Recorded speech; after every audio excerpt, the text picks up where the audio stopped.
is State Farm General seeking an emergency rate increase. We got another sign that the California home insurance market is in grave shape. And now, as part of our 7 on Your Side investigation, our ABC data team discovered how traditional residential and fire policies are now out of reach for many of you. And experts warn this trend that is hurting homeowners and renters alike is only going to get worse. Eyewitness News investigative reporter Kevin Ozebek is here crunching the numbers for us. Yeah, David and Ellen, 7 on Your Side has been sifting through all this data, and we can see that California has one of the highest rates of insurance non-renewals. In 2023, nearly 2% of policyholders for residential or fire insurance were either dropped by their insurance company or they decided their policies themselves should be dropped. They want to drop it themselves because rates have been rising. Now that translates to tens of thousands of you losing policies. And the concern is this rate of non-renewal will just keep ticking up.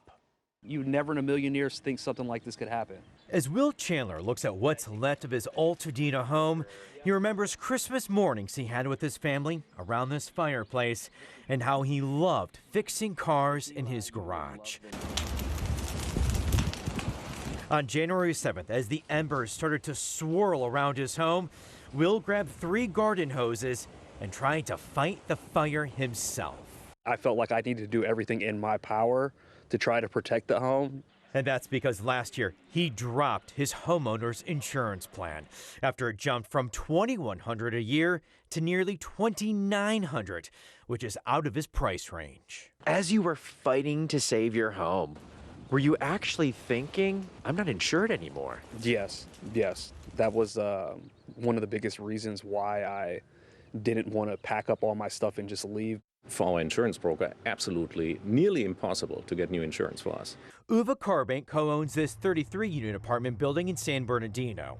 Last year, an insurance company decided to drop its coverage of the complex. So Carbank had to piecemeal insurance coverage from out-of-state companies, which raised his premium from around $14,500 a year to nearly a whopping $42,000.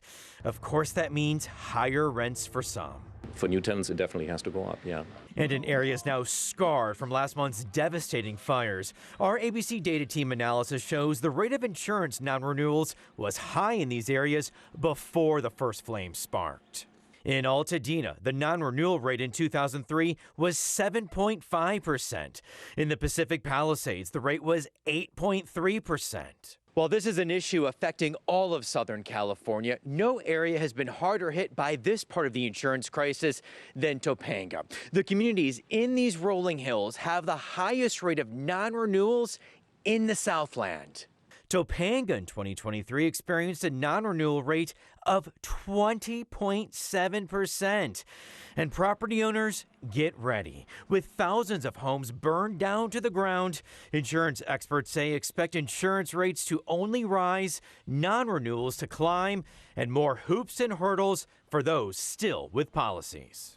You can expect insurance companies to be imposing more conditions. So like telling people you got to put a new roof on if you want to stay our customer.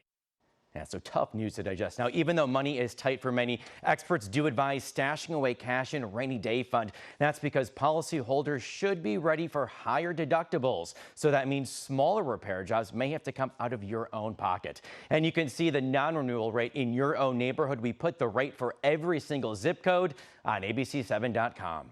Live in the studio, Kevin Ozebek, ABC 7 Eyewitness News. Hello, I'm Mark Brown. Get more great ABC 7 content by clicking the subscribe button for our YouTube channel and download the ABC 7 Los Angeles streaming app on Fire TV, Android TV, Apple TV, and Roku to watch on your TV.